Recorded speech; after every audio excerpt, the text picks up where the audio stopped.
My name is Margaret. I'm 61 years old, and last month my own son slapped me 15 times in front of his wife. He did it in the dining room I built with my late husband's hands, surrounded by the furniture I polished every Sunday.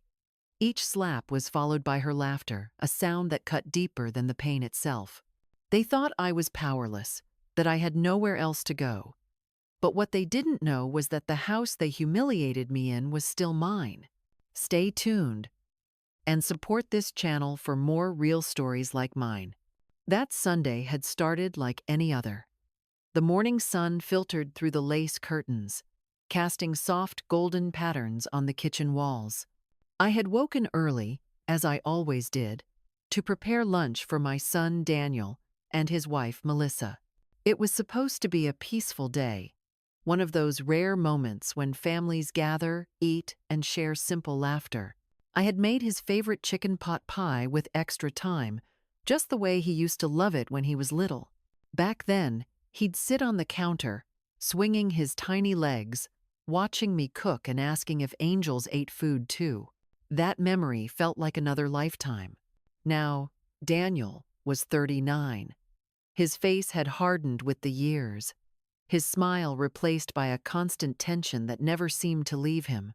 Melissa, on the other hand, had the kind of charm that could melt anyone's defenses, anyone but mine. There was something behind her polished smile that always felt calculated, something cold and rehearsed. Still, I tolerated her for Daniel's sake. After all, peace was worth more than pride, wasn't it? Or so I had told myself for years. Melissa arrived first, wearing a perfume so sharp it made the whole house feel smaller.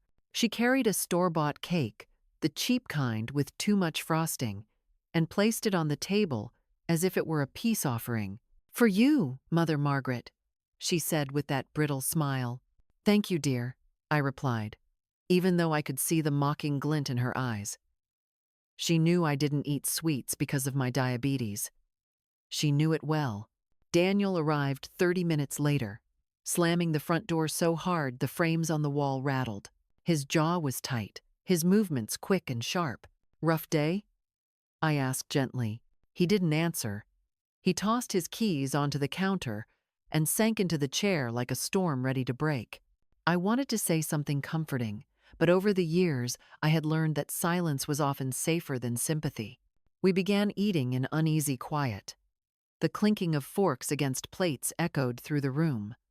I tried to lighten the mood, mentioning that the roof had started leaking again. "Maybe you could help me call someone to fix it," I said softly. His fork stopped midway to his mouth. "The roof in my house, you mean?" The tone in his voice made my stomach twist. "Daniel," I said carefully, "this was our family home. Your father. Don't bring Dad into this," he snapped. "You live here because of my generosity. Don't forget that." Melissa's lips curved into a slow smile as she took a sip of her wine, pretending not to listen but enjoying every word. My throat tightened. I wanted to remind him that I had paid for this house, that after my husband died, I had sold the small apartment we'd shared for 30 years to help Daniel buy this bigger place. He was the one who suggested putting it in his name for tax reasons. I trusted him. A mother always trusts her son. But I also kept the original deed, tucked safely away in my dresser drawer, a silent piece of paper that now felt like the only ally I had left. "It's just a leak, Daniel," I said, trying to sound calm. "You don't have to—" "Don't tell me what I have to do," he shouted, slamming his hand on the table. The plates jumped. Melissa chuckled under her breath. "Have you forgotten," Daniel continued, his voice growing louder, "that you'd be in a nursing home right now if it wasn't for me? You should be grateful." I swallowed hard, my hands trembling under the table. "I am grateful," I whispered. "Then act like it." He stood up suddenly, towering over me. His eyes were dark, almost unrecognizable. "Look at me when I'm talking to you." When I lifted my gaze, the first slap came sharp, sudden, shocking. The sound echoed off the kitchen tiles. I froze. My son, the child I had carried, nursed, and protected, had just struck me. Daniel, I breathed. But before I could say more, the second slap came. Then the third. Melissa covered her mouth as if in horror, but her eyes sparkled with satisfaction. By the fifth blow, my face was burning. By the 10th, I stopped counting. 15 times. 15 strikes from the same hands I once held to teach him how to write his name. He stepped back, panting, his chest rising and falling. "Maybe now you'll learn some respect," he said coldly. I sat there, still, my ears ringing, the room spinning around me. I didn't cry. I didn't scream. I simply felt something inside me harden, a quiet, icy resolve forming in the space where love had just died. Melissa leaned toward him. "Come on, honey," she said sweetly, patting his arm. "Let's not ruin the evening. She'll learn." They both walked to the living room, leaving me sitting there with the untouched plates and the bitter smell of betrayal hanging in the air. When I finally stood up, my legs were trembling. I walked slowly down the hallway to my bedroom, every step echoing like a goodbye. I closed the door and sat on the edge of the bed. For a long time, I simply stared at my hands. They were shaking not from pain, but from the weight of realization. The boy I raised was gone. The man who replaced him was a stranger.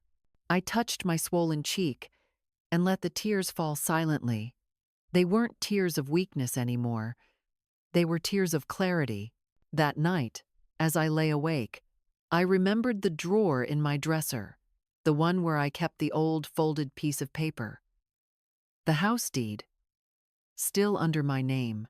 They thought they owned me because I lived under their roof. But in truth, they lived under mine. A slow, cold calm settled over me. Tomorrow, I decided, would be the beginning of something new. I would no longer beg for love or respect. I would claim what was mine. Outside, the night was still. The moonlight fell across the dresser, where that document waited, patient and silent. And for the first time in years, I didn't feel helpless. I felt powerful. The next morning, I woke before dawn. The house was quiet, except for the low hum of the refrigerator and the faint ticking of the clock on the hallway wall.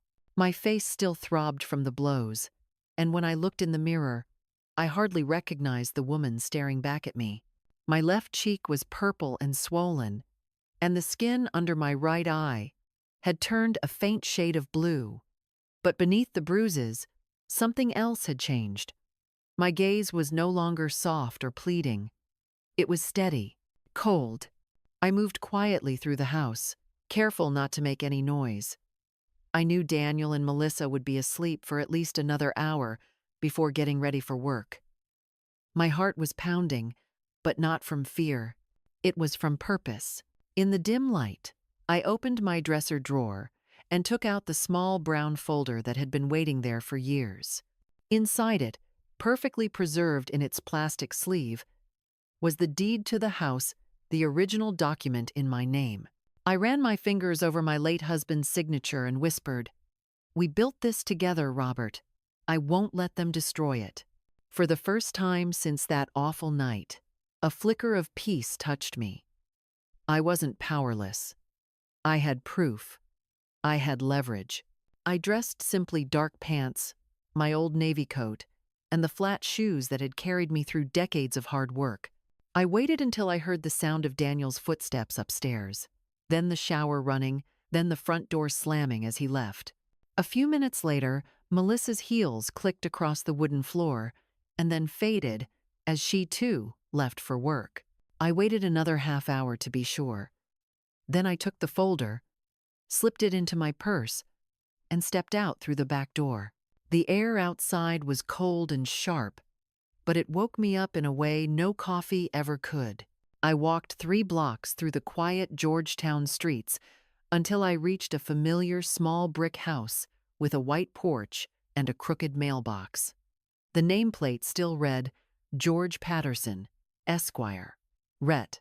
George had been one of my late husband's closest friends, a lawyer who had handled our will years ago. He had retired long ago, but I knew he still kept his mind sharp and his contacts closer. When he opened the door, he was wearing an old robe and glasses perched on the end of his nose. His gray hair stuck out in every direction. "Margaret?" he said, surprised. "Good Lord, what happened to your face?" I stepped inside without answering right away. My throat tightened at the sight of his concern. "I need your help, George," I said finally, my voice low but firm. "I need to sell a house." He blinked, confused. "Sell a house? Yours?" "Yes," I said, setting the folder on his dining table. "This one." George opened the folder and looked through the papers. I could see the moment he realized what he was holding. His brows lifted. "This is the original deed," he said quietly. "Still in your name. I thought Daniel transferred it years ago?" I shook my head. "He said he did, but he never registered it. I signed a private contract, nothing more. He thought that made him the owner. George exhaled slowly, removing his glasses. "Well, he was wrong. Legally, Margaret, this property is still yours." A wave of relief washed through me so suddenly that I had to steady myself on the chair. "So I can sell it?" He looked at me seriously. "Yes, you can. But Margaret, are you sure about this? That's your son we're talking about." I met his gaze without hesitation. "A son doesn't raise his hand against his mother, George. Not 15 times, I'm sure." For a moment, he said nothing. Then he nodded slowly, the decision settling between us, like the quiet before a storm. "All right," he said, his tone professional now. "I know a couple who's been looking for a house in your area. They can pay in cash. If you want this done quickly, I can make a few calls." "That's exactly what I want," I said. "I want it done today, while they're at work. When they come home, I want them to find strangers living there." "Oh." George hesitated for a second, studying me. "That's quite the statement." "It's justice," I replied simply. Cold, quiet, and overdue. Within minutes, George was on the phone. I sat in silence, sipping the coffee he'd poured me, my hands wrapped around the warm cup to stop them from shaking. He called the couple the Millers, then his friend at the notary office, and finally, a moving company. Watching him handle everything so efficiently made me realize how long I had spent feeling small. Today, I felt something entirely different capable. By late morning, we were in a small notary office downtown. The Millers were a kind, middle-aged couple, the sort who smiled with their eyes, not just their mouths. They didn't ask why I was selling so suddenly. Maybe the price I offered was enough explanation. When I signed the final document, my hands were steady. I handed the house keys to Mrs. Miller and said, "You can move in today if you'd like. Everything inside is yours to keep. I don't want anything from that house." She looked surprised but touched. "Thank you. We've dreamed of a home like that." I smiled faintly. "I hope it brings you happiness, more than it ever brought me." George and I walked to the bank afterward to deposit the check. The numbers on the screen didn't impress me. They didn't feel like freedom yet, just numbers. "What will you do now?" George asked gently as we stepped out onto the busy sidewalk. "I'll stay with a friend in San Francisco for a while," I said. "Helen's been asking me to visit for years. Maybe I'll finally take her up on it." He smiled. "You deserve some peace, Margaret." Peace. The word lingered in my mind like a fragile promise. We parted ways outside the bank. As I walked to the bus terminal, the winter wind bit at my cheeks, but I didn't mind. I bought a one-way ticket to San Francisco, carrying nothing but my purse, a small suitcase, and the folder with the canceled deed. While I waited for the bus, I imagined Daniel coming home. I could see it so clearly, the confused jingle of his keys at the front door, the twist of the knob that no longer turned, the moment he'd realized that the locks had been changed, that the house, his supposed house, was no longer his. Would he be angry? Desperate? Probably both. Should I feel guilty? Perhaps. But guilt had no place left in me. Each time the thought tried to creep in, I remembered the sting of his hand, the echo of Melissa's laughter. That was all the reminder I needed. The bus arrived, and as it pulled away from the terminal, I looked out the window at the shrinking city skyline. My phone began to vibrate in my purse again and again.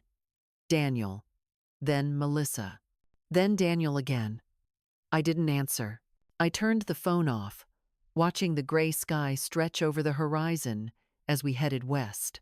Somewhere along the way, as the city lights faded and the road unrolled endlessly ahead, I felt something strange, a kind of lightness I hadn't felt in years.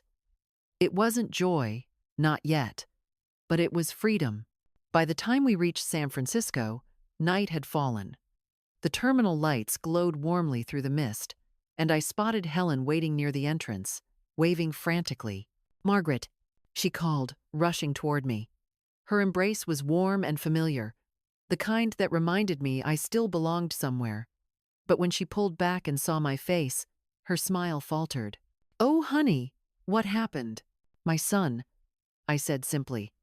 "But it's over now." She didn't ask for details. She just took my suitcase, linked her arm through mine, and said, "Let's get you home."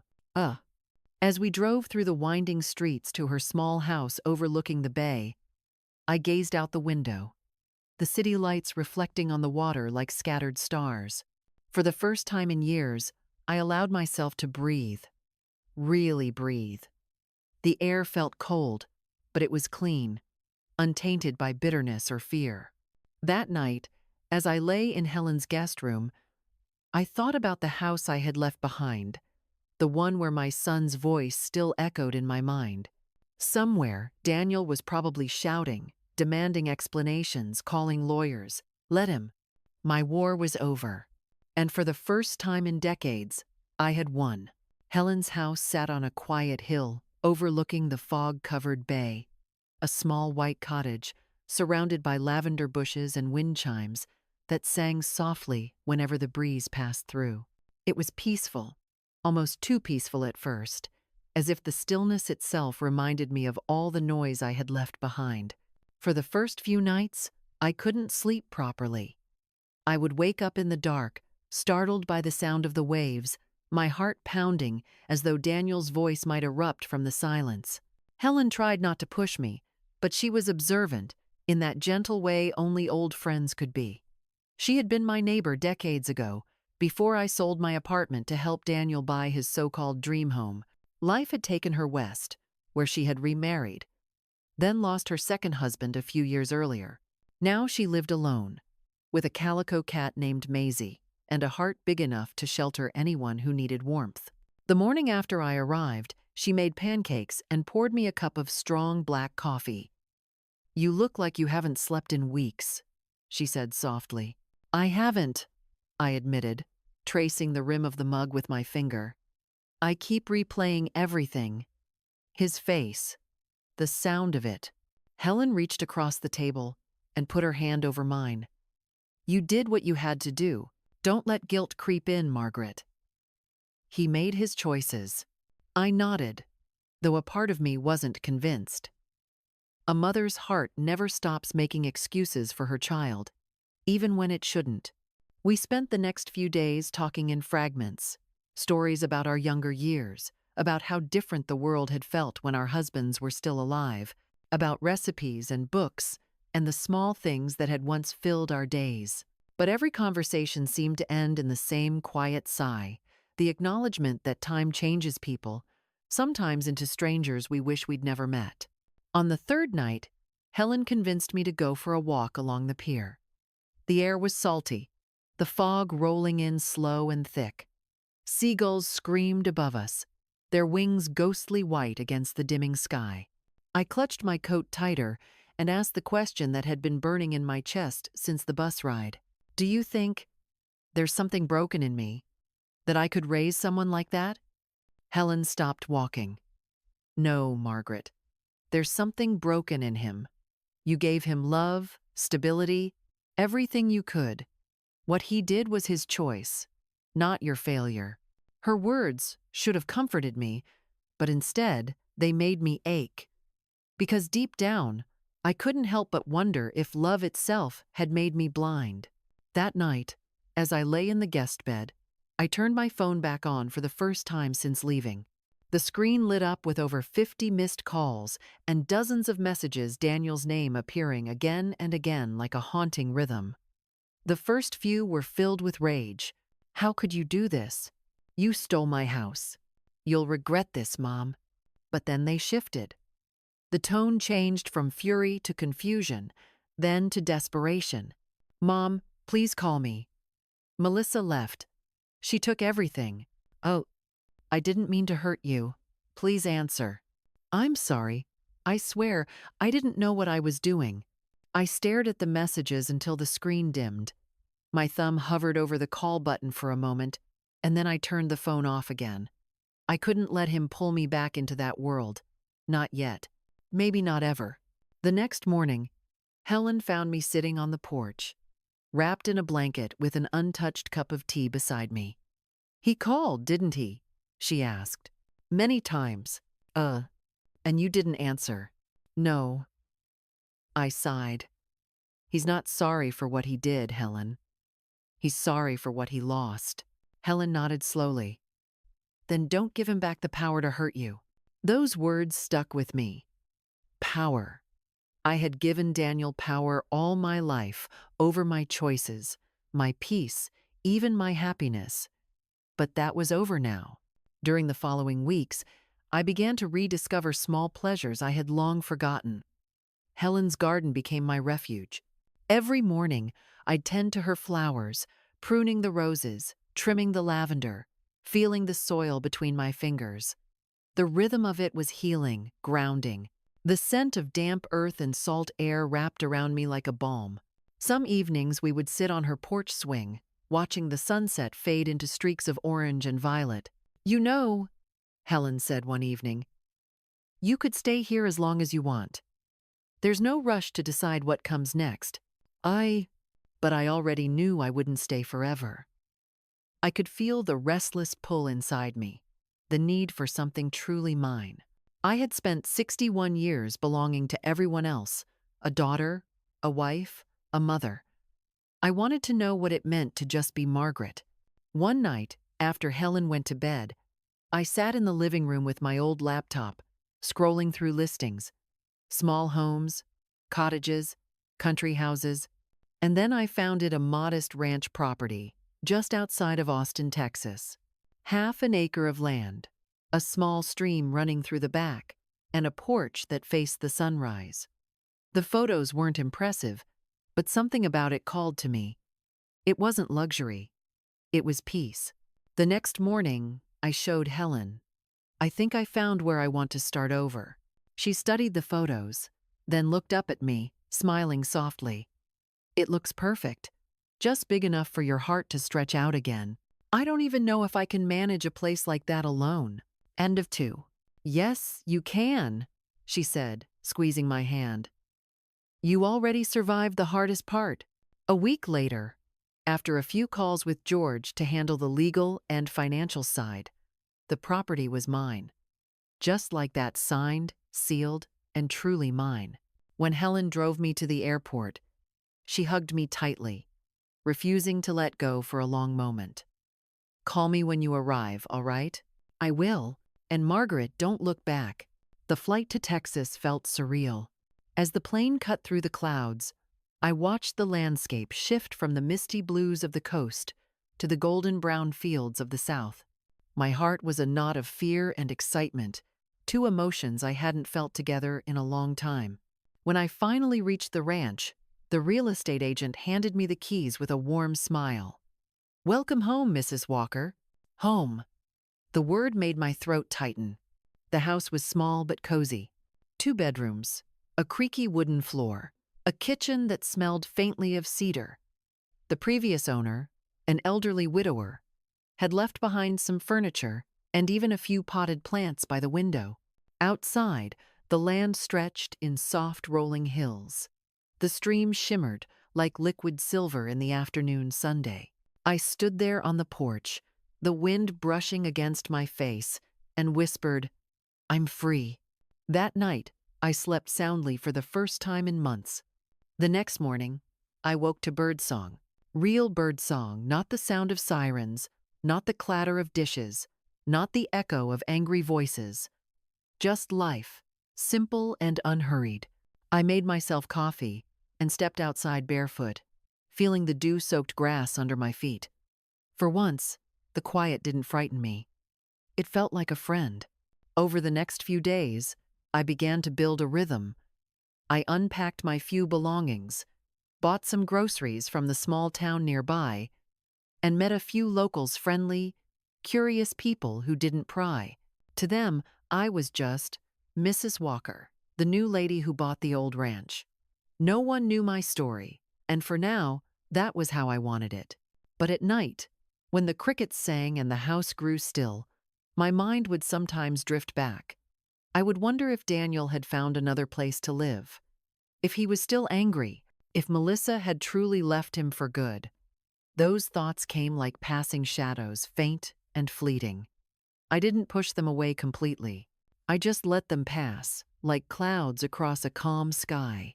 One evening, as I was sitting on the porch with a cup of tea, I saw a lone figure walking up the road. For a split second, my heart seized irrationally, fearing it was Daniel. But it was only an elderly neighbor, Mr. Johnson, carrying a basket of fresh eggs. "Welcome to the neighborhood," he said kindly. "We look out for each other around here." His wife, Marlene, soon followed with a jar of homemade jam.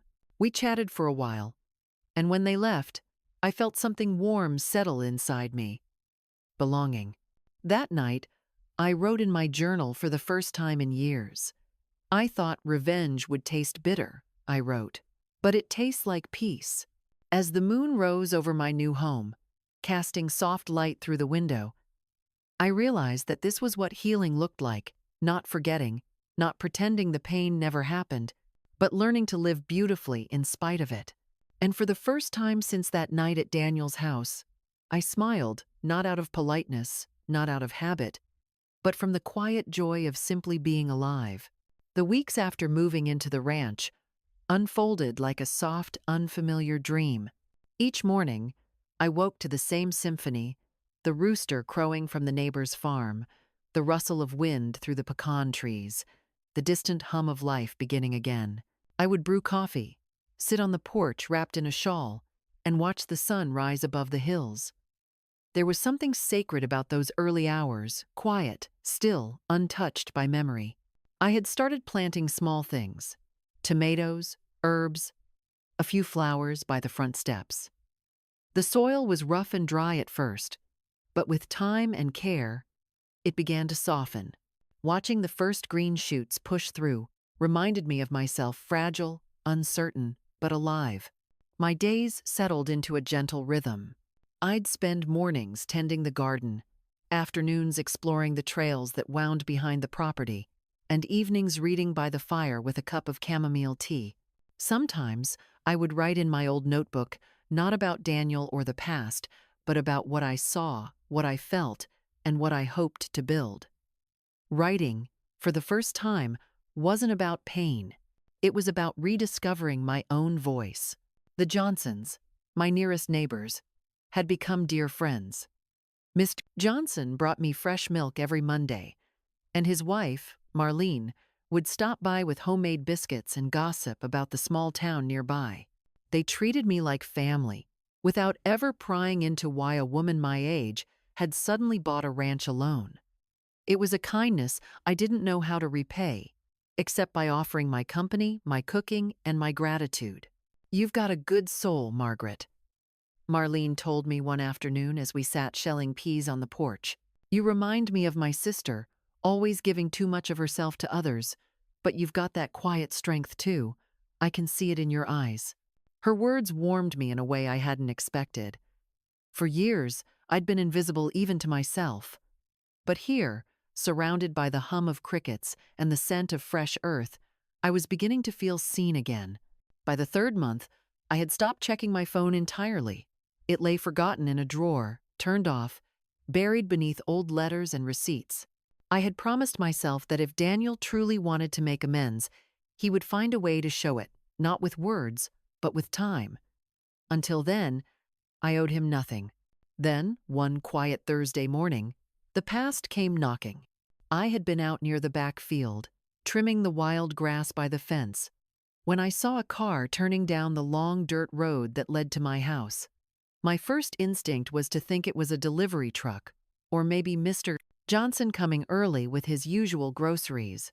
But as the vehicle drew closer, my heart froze. It was Daniel's car. I stood there, hands gripping the garden shears, unable to move. Time folded in on itself. The air thickened. I could see him through the windshield, thinner than I remembered, his once proud posture replaced by something slumped and weary. The car came to a stop near the porch. He stepped out slowly, wearing jeans and a wrinkled shirt. His eyes scanned the house, then landed on me. For a brief moment, neither of us spoke. The only sound was the wind brushing through the trees. "Mom," he said finally, his voice rough, almost hoarse. I swallowed hard. "Don't call me that." My tone surprised even me, calm, steady, but edged with years of unshed anger. He looked as if I had slapped him. "Margaret," he corrected quietly, his eyes dropping to the ground. "Can I talk to you?" "What for?" I need to explain." He hesitated. A part of me wanted to turn and walk back into the house, lock the door, and pretend he had never come. But another part, the part that still believed closure had value, told me to face him. "Fine," I said at last, "but you can stay out here." He nodded, stepping closer but keeping his distance. For the first time, I noticed how much he had changed. The arrogance was gone. His hair was unkempt, his skin pale. He looked smaller somehow, as if the weight of his choices had physically diminished him. "I lost everything," he began. "Melissa left a week after you sold the house. She took my savings, my car, everything. I tried to find work, but no one wants to rent to someone without a permanent address. I've been staying in my car for the last 2 months." I said nothing. He continued, his voice trembling. "I know you hate me, and you have every right to. I don't expect you to forgive me, but I need you to understand. I wasn't myself that night. I was angry, tired, drunk. You hit me 15 times, Daniel." The words came out like ice. 15, that's not a mistake, that's a choice. He flinched, his shoulders collapsing inward. "I know," he whispered. "And every night since then, I've seen your face. I can't sleep without hearing that sound. I don't know how to undo what I did." "You can't." We stood in silence for a long moment. The air felt heavy, thick with memories neither of us wanted to name. Finally, he looked up. "I came here because I have nowhere else to go. Please, just for a little while. I need a place to stay until I can find work again." I stared at him, the boy I once swaddled, the man who had once made me proud, now standing before me as a stranger begging for shelter. I wanted to feel pity. I wanted to feel something maternal.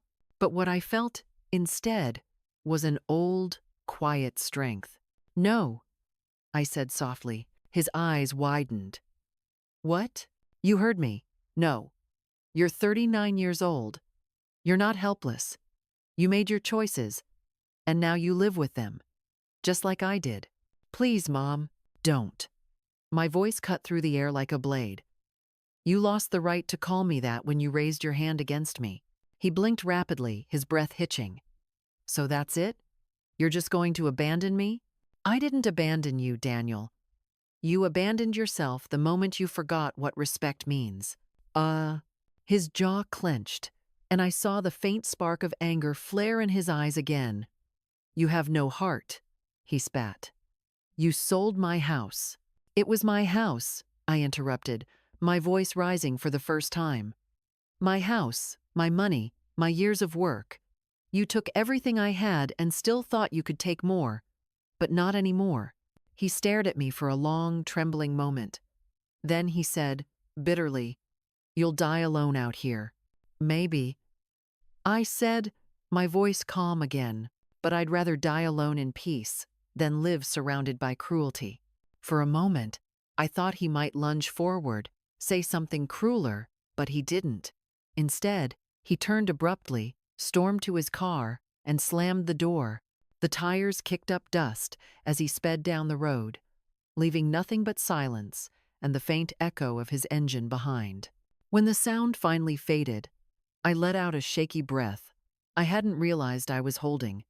My hands trembled, and my knees felt weak. I sank onto the porch steps, staring out at the horizon until my vision blurred. Marlene appeared not long after, walking up the path with her basket of eggs.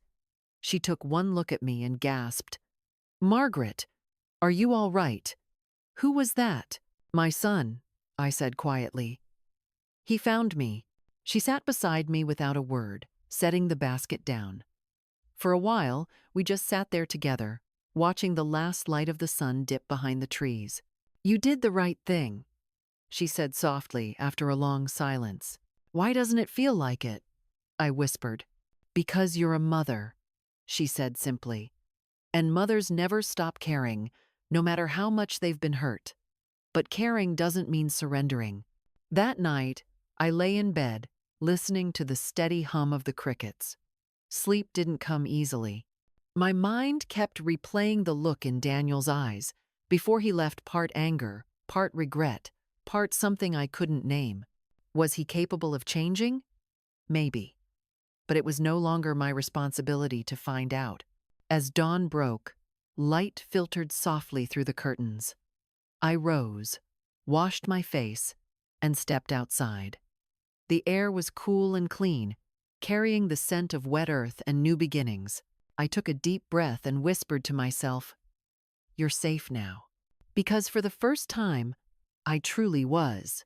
The morning after Daniel's visit, I woke to a silence so thick it felt almost alive. The birds weren't singing, the wind barely moved through the trees, and for a strange moment, I thought the world itself was holding its breath, waiting to see what I would do next. My hands trembled slightly as I made coffee, the familiar aroma doing little to steady me. My chest felt heavy, as if all the air had been drained from it during yesterday's confrontation. I couldn't get the image of Daniel's face out of my mind, the mixture of anger, shame, and despair twisting together like a storm. For all his cruelty, he was still my child, and somewhere deep inside me, a small, aching part still wanted to believe there was hope for him. But I had to remind myself, love and trust were not the same thing. By mid-morning, I tried to distract myself with chores. I fed the chickens, watered the garden, and hung fresh laundry on the line. The ordinary rhythm of life had always been my refuge, something predictable in a world that no longer was. But even as I worked, a nagging unease lingered in the back of my mind, a feeling that something wasn't over yet. That afternoon, as I was arranging flowers on the kitchen table, the phone rang. It startled me. Very few people had my new number, only George, Helen, and the Johnsons.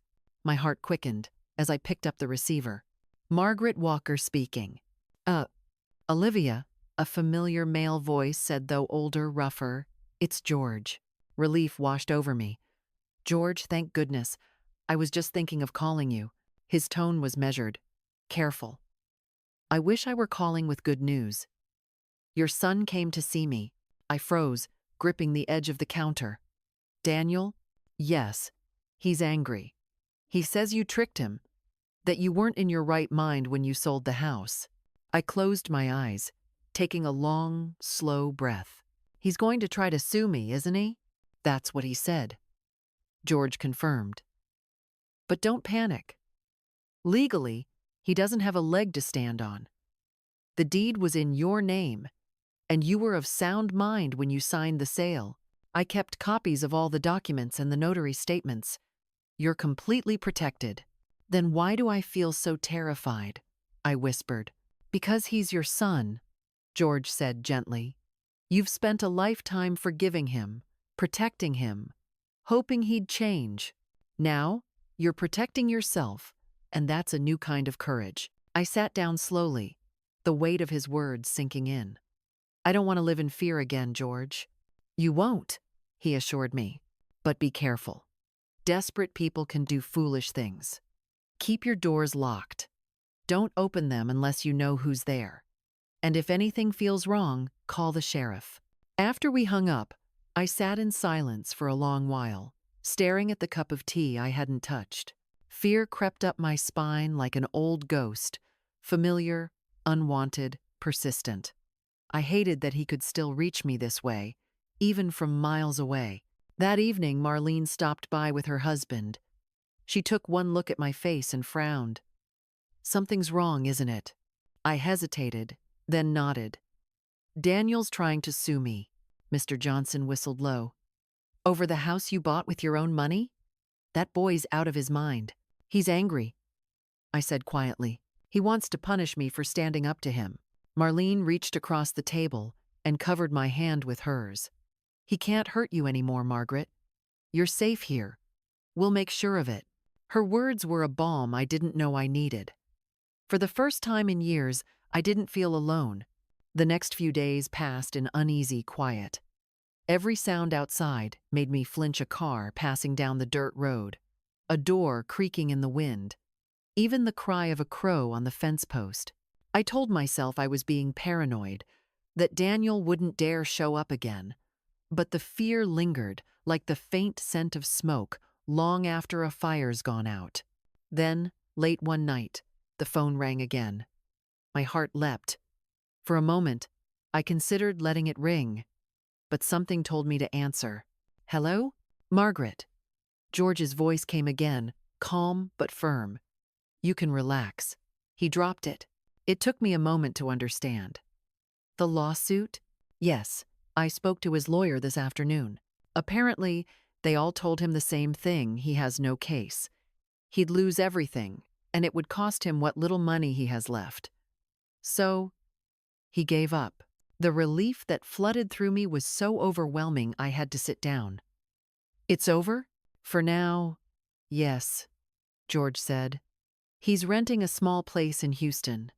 From what I've heard, he's trying to get his life back together.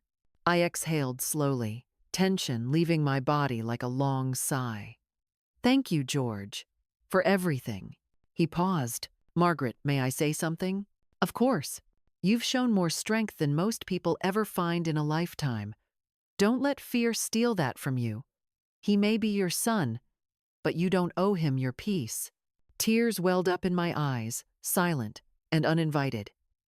You sound like Robert, I whispered. He chuckled softly. I'll take that as a compliment. Good night, my dear. After I hung up, I sat for a long time by the kitchen window, watching the night stretch across the fields. For the first time since Daniel's arrival, I didn't feel hunted. The shadows outside were just shadows again, not threats. The quiet wasn't oppressive anymore. It was comforting. That weekend, I decided to take back my life completely. I baked bread for the first time in years, filled the house with the scent of rosemary and warmth, and even invited the Johnsons over for lunch. We sat on the porch, eating and laughing, the sound of our voices echoing softly through the open air. At one point, Mr. Johnson leaned back and said, You know, Margaret, this place suits you. It's like you've always belonged here. Maybe I have, I said with a smile. Maybe I just had to lose everything first to find where I was meant to be. That night, when I walked back inside, the air was filled with the faint hum of crickets and the scent of baked bread cooling on the counter. I lit a candle and sat at the kitchen table with my notebook. For months, I had written only brief thoughts, small reflections about peace, growth, or gratitude. But that night, the words flowed differently, stronger, fuller. I wrote about everything: the betrayal, the pain, the fear, and the slow rebirth that had followed. For the first time, I told the whole story, not as a victim, but as a survivor. As the candle burned low, I realized something profound. I hadn't just escaped Daniel's violence. I had escaped the version of myself that believed enduring cruelty was the same as love. The following week, I received an unexpected letter in the mail. The envelope was plain, the handwriting shaky but familiar. Daniel's. My first instinct was to tear it apart, to throw it in the fire. But something stopped me. I sat down, unfolded the paper, and began to read. Mom, I don't expect you to forgive me. I don't deserve that. I just wanted to tell you I'm sorry. I've started going to a support group for men who've done what I did. They make us face our actions. I see myself for what I am, and it's hard to live with. But I'm trying. I know you probably never want to see me again. Still, I hope you're happy. I hope you found peace. Maybe one day I'll earn the right to say your name without shame. Daniel. The letter trembled in my hands. I didn't know whether to cry or to laugh. For the first time, his words felt real, not manipulative, not desperate, but human. I folded the letter carefully and placed it in my dresser drawer, next to the old deed, the symbol of both my suffering and my freedom. That night, I stepped outside into the cool Texas air. The stars glittered above, endless and unjudging. I whispered softly, to no one in particular, maybe you're finally learning. My son, maybe we both are.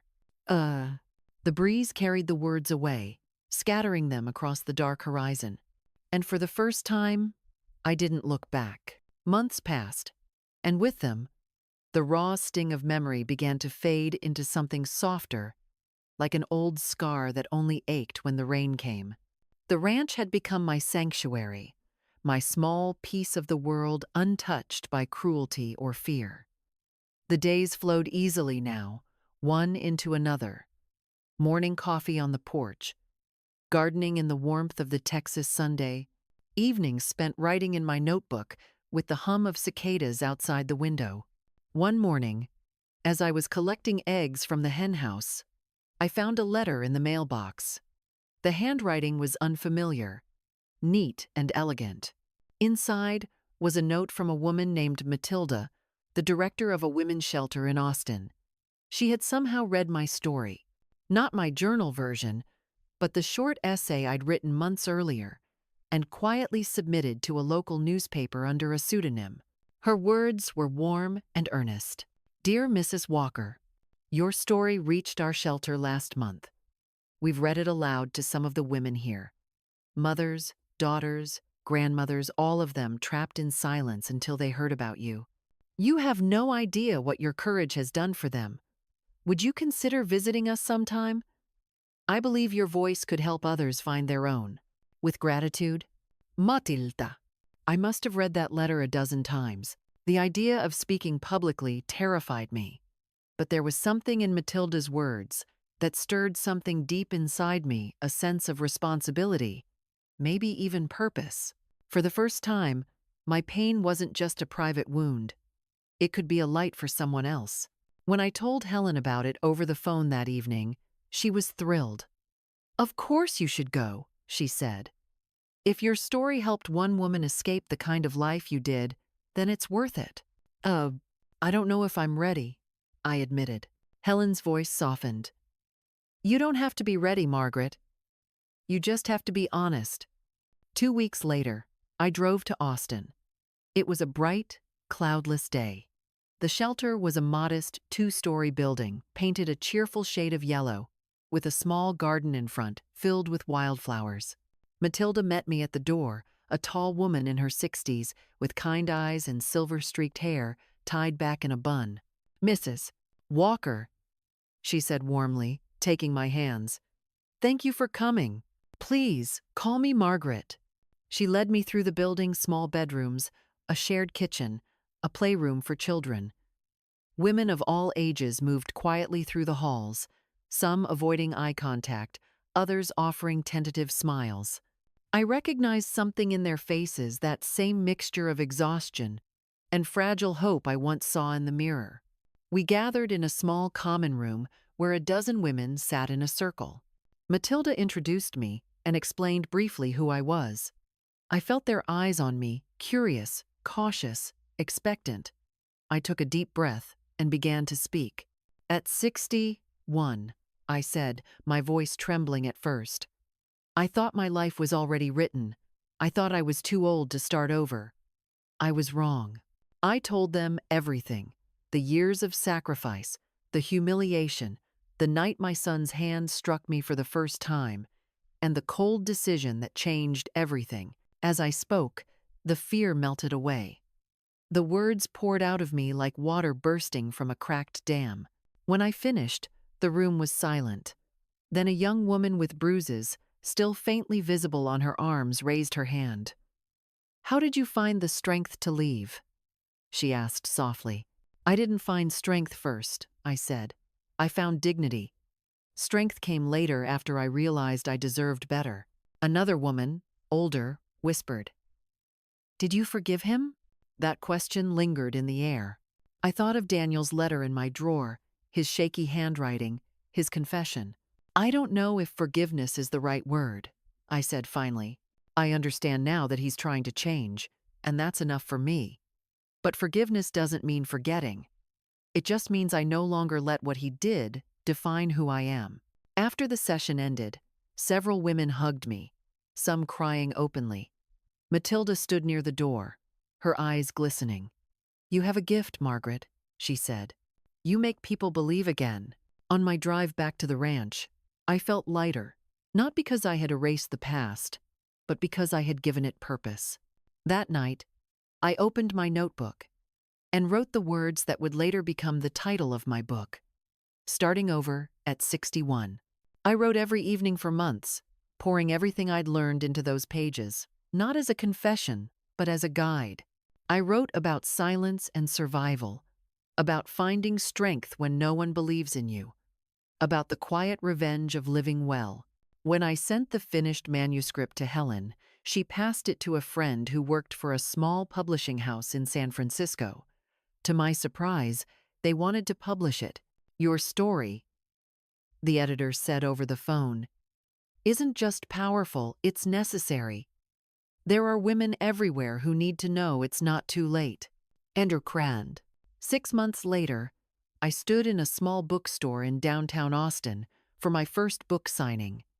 I was nervous, my hands trembling as I arranged copies on the table. The room filled quickly, mostly women, some with gray hair like mine, others much younger, all of them carrying something heavy in their eyes. When it was my turn to speak, I began with a simple truth. Healing doesn't erase the past, it builds something new on top of it. I'm not here to tell you how to forgive. I'm here to remind you that you have the right to begin again. As I spoke, I saw nods, tears, quiet smiles. For the first time, I wasn't just telling my story, I was watching it ripple outward, changing others the way it had changed me. After the event, as people lined up for autographs, I noticed someone standing near the back of the room, motionless, uncertain. My breath caught. Daniel. He looked thinner, older, his hair had grayed at the temples, and there were dark circles under his eyes. In his hands, he held a copy of my book. Our eyes met across the room, and for a moment, everything stopped. The crowd, the noise, the rustle of paper, all of it faded. He didn't move closer until nearly everyone else had left. When he finally reached me, he placed the book on the table. "I read it," he said quietly. "Twice." I stayed seated, my pulse steady but my heart uneasy. "Why are you here, Daniel?" He swallowed hard. "To say I'm sorry. Really sorry. I know that doesn't fix anything, but I had to tell you face to face." I studied him. He wasn't the man who once towered over me in anger. His voice shook. His eyes carried something I had never seen in them before, humility. He reached into his jacket and pulled out a white envelope. "It's not much, but I've been saving. I want to repay you for the house. I don't need your money, I said quietly. I know, he replied, but I need to give it. Something inside me softened, just slightly. If you really want to make it right, I said, donate it to the women's shelter in Austin. They need it more than I do. He blinked, then nodded slowly. I'll do that. We stood in silence for a moment. Then, almost timidly, he said, I'm going to a support group. For men like me. I don't expect you to believe me, but I'm trying. I believe you're trying, I said. And that's a start.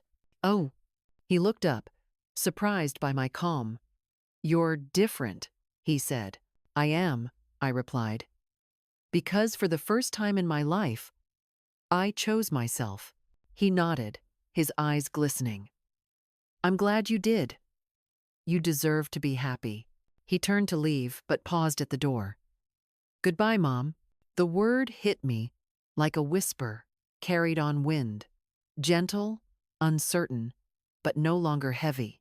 I didn't respond until after he was gone, and even then, it came out softly, meant more for me than for him. Goodbye, Daniel. When the door closed behind him, Helen placed a hand on my shoulder. Are you okay? I nodded slowly.